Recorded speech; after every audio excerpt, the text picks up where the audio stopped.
자, 안녕하세요. 좀 한 주 동안 푹 쉬셨나요? 자, 우리 8회에 3번 할 차례, 맞죠?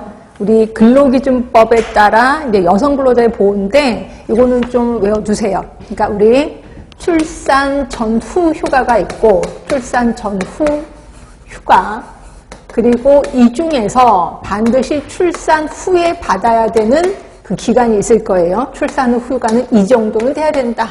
그리고 이 중에서도 유급으로 하는 또 일수가 있을 거예요. 이 정도는 좀 알아두시는 게 좋은데, 일단 한 명의 태아라면 출산 전 휴가는 모두 90일입니다.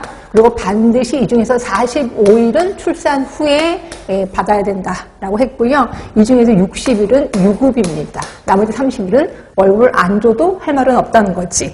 그 다음에 이제 2명 이상의 태아라면 이게 120일입니다. 120일이고, 반드시 출산 후가 60일은 돼야 된다. 그러니까 결국 반이네, 반. 그치? 그 다음에 이 중에서 75일은 유급으로 준다라고 되어 있습니다. 이 정도는 좀 외워두세요. 그렇게 자주 나오는 건 아닌데, 나올 확률이 좀 높습니다.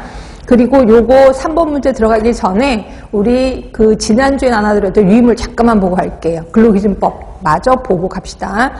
자, 우리 지난주에 나눠드렸던 유의물이 한 7쪽 정도 되려나요? 거기 보시면 3번에 근로기준법이 있을 거예요. 64조. 최저 연령이 있었습니다. 우리 몇 살 미만은 절대로 근로자로 사용하지 못한다. 몇 세? 15세 미만입니다. 15세 미만. 자, 그런데 얘가 학생이야. 중학생이야. 그런데 얘가 이제 16세인데 중학생이라고 합시다. 그러면 역시 근로시키지 못한다라고 되어 있어요. 결국 우리나라는 중학교까지가 의무 교육이기 때문에 그렇다. 이렇게 보시면 되고요. 근데 만약에 이런 아이들을 일을 좀 시키고 싶어. 그러면 거기 써있죠. 취직 인허증을 받아야 된다. 그러면 여러분들은 흥분하면서 그렇게 어린아이를 어떻게 일을 시켜요? 이게 연예인들 있잖아요. 연예인인데 어린아이들 이것도 일하는 거잖아요. 그래서 이럴 때는 취직 인허증을 지녀야 된다라고 보시면 되고요. 고용노동부 장관이 발급한 취직 인허증입니다. 그 다음에 74조, 이거 제가 칠판에 써드린 거, 임산부의 보호입니다. 사용자는 임신 중의 여성에게 출산 전과 후를 통해서 90일의 출산 전후 휴가를 줘야 된다. 근데 둘 이상이라면 120일 있을 겁니다. 자, 이 경우 휴가 기간이 배정된 출산 후가 45일 이상은 돼야 된다. 근데 만약에 둘 이상이라면 60일 이상은 돼야 된다. 가로 안에 있을 거고요.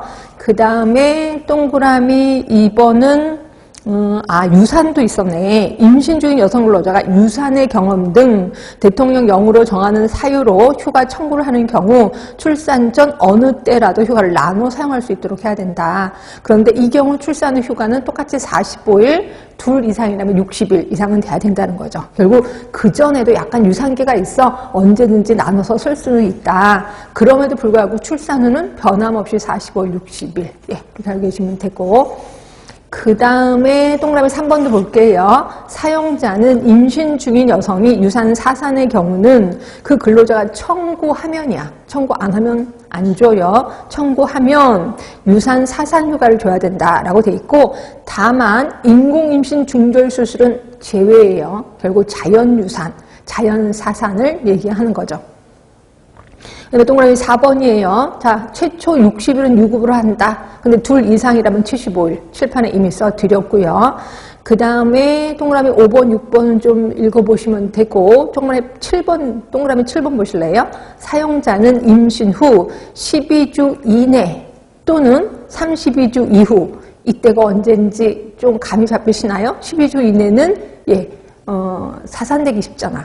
32주 이후는 유산되기 쉽고, 하여튼, 그러니까 조산되기 쉽고, 이게 말을 잘못해요. 32주 이후는 조산되기 쉽고, 12주 이내는, 유산되기 쉽고, 네. 그렇기 때문에 이 부분에 있는, 이 시기에 있는 여성 근로자가 역시 청구하면, 여성 근로자가 하루에 이 2시간의 근로시간 단축을 신청하면 이를 허용해야 된다. 이것도 신청해야 됩니다. 하루에 2시간을 단축시킬 수 있다는 거죠. 그 다음에 동그라미 8번도 볼게요. 자, 근로시간 단축을 이유로 해당 근로자 임금을 삭감해서는 아니 된다. 뭐 당연하겠지. 자, 그리고 요거 갖고 문제 풀어볼게요. 자, 3번이에요. 자, 보시면 올바른 걸 고르래요. 자, 1번. 사용자는 임신 중인 여성이 틀렸네. 인공임신 중절수술이래. 아니죠? 자연유산 또는 자연사산만 해당이 되는 겁니다. 그리고 틀렸고. 자, 2번. 생후 1년 미만의 유아를 가진 여성 근로자가 청구하면, 이건 우리 안 읽었어. 근데 우리 이론에서 우리 배우셨을 거예요. 1년 미만의 유아를 가진 여성 근로자가 청구하면 하루 2번 30분 이상의 유급 수유 시간을 줘야 된다. 네, 맞아요, 이거. 자, 3번입니다. 출산 전후 휴가 중 최초 30일? 유급이 30일이에요? 아니죠, 60일이죠. 틀렸네. 한 번에 둘 이상의 자녀를 임신한 경우는 75일.